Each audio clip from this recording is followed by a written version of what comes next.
Hello guys, ഇന്ന് ഞാൻ രാവിലെ അവലുപ്മാവും പഴവും നല്ലൊരു കട്ടൻ കാപ്പിയാണ് കേട്ടോ.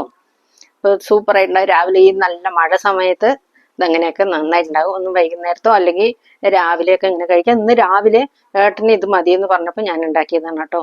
ഇഡ്ഡലി ദോശയൊക്കെ മാവൊക്കെ ഉണ്ട്, ഞാൻ അതൊന്നും ഉണ്ടാക്കിയില്ല. അപ്പൊ ഇന്ന് ഇത് മതിയെന്ന് പറഞ്ഞ് ഞാൻ ഇത് റെഡി ആക്കിയിട്ടുണ്ട്. ഇപ്പൊ ഞാൻ കഴിക്കുക, ഏട്ടൻ കഴിച്ചിട്ട് പോയി, ഞാൻ ഇതാ കഴിക്കാനിരിക്കുകയാണ്. ഇന്ന് മീനുകുട്ടിയുടെ ബർത്ത്ഡേ ആണ് കേട്ടോ. മീനുകുട്ടിക്ക് രാവിലെ ബിരിയാണിയാണ് അവളുടെ അമ്മ കൊടുത്തയച്ചത്. പിന്നെ ഉച്ചയ്ക്ക് ഞാൻ ചോറ് വെച്ചിട്ടുണ്ട് കേട്ടോ. ചോറും പിന്നെ സാമ്പാറും അവിയല്, പിന്നെ പപ്പടം, പിന്നെ അച്ചാറുണ്ട്. മീൻകുട്ടി വൈകുന്നേരം വന്ന പിന്നെ ചോറ് വെക്കും. അപ്പൊ ആ കാരണം രാവിലെ ബിരിയാണിയല്ല കഴിച്ചത്. അപ്പൊ സാമ്പാറും ചോറും വെക്കും. മീൻകുട്ടിക്ക് ഇഷ്ടമാണ്. നല്ലൊരു അവിയൽ വെച്ചിട്ടുണ്ട്. പിന്നെ വേറെ ഒന്നും വെച്ചിട്ടില്ല കേട്ടോ. പിന്നെ അച്ചാറുണ്ടല്ലോ, അത് മതി. പിന്നെ മീനുകുട്ടിക്ക് പായസം അത്ര ഇഷ്ടമല്ല, സേമിയ പായസം മാത്രം മീനുകുട്ടിക്ക് ഇഷ്ടമാണ്. അപ്പൊ ഇതാ ചോറ് ഇതാ നടന്നു പോണു. അപ്പൊ ചോറ് ഞാൻ ഊണ് കഴിക്കാൻ പോവാണ് കേട്ടോ. സാമ്പാറും ചോറും അവിയലൊക്കെ ആയിട്ട് ഞാൻ ഊണ് കഴിക്കുന്നുണ്ട്.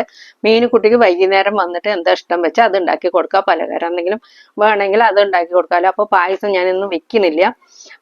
പിന്നെ കേക്ക് മുറിക്കാൻ പറ്റില്ലല്ലോ. കേക്ക് മുറിക്കാൻ പറഞ്ഞാൽ മാലയിട്ട കാരണം കേക്ക് മുറിക്കാൻ പറ്റില്ല. അതിൽ മുട്ടയൊക്കെ ഉണ്ടാകും. പിന്നെ ഞാൻ വൈകുന്നേരത്ത് ഞാൻ ഇഡ്ഡലിക്ക് അരച്ചപ്പോൾ ഇത്തിരി ഉഴുന്ന് അധികമായി. അപ്പൊ അതിനെ ഞാൻ മാറ്റി വെച്ചിട്ട് ഉഴുന്ന് വട ഉണ്ടാക്കുന്നുണ്ട് കേട്ടോ. നല്ലൊരു കട്ടൻ കാപ്പിയും വെച്ചിട്ടുണ്ട്. പിന്നെ ഉഴുന്ന് വടയും പഴം ബജിയാണ് ഉണ്ടാക്കാൻ പോണത്. അപ്പൊ ഉഴുന്ന് വടയ്ക്ക് ആ ഉഴുന്ന് മാറ്റി വെച്ച കാരണം അതിലേക്ക് കുറച്ച് അരിപ്പൊടിയും കുറച്ച് റവ ഇട്ടിട്ട് റെഡിയാക്കി ഉഴുന്ന് വടയും ഉണ്ടാക്കിയിട്ടുണ്ട്. പിന്നെ നല്ല പഴംപൊരി, മീനുകുട്ടിക്ക് പഴംപൊരി ഇഷ്ടമാണ് കേട്ടോ.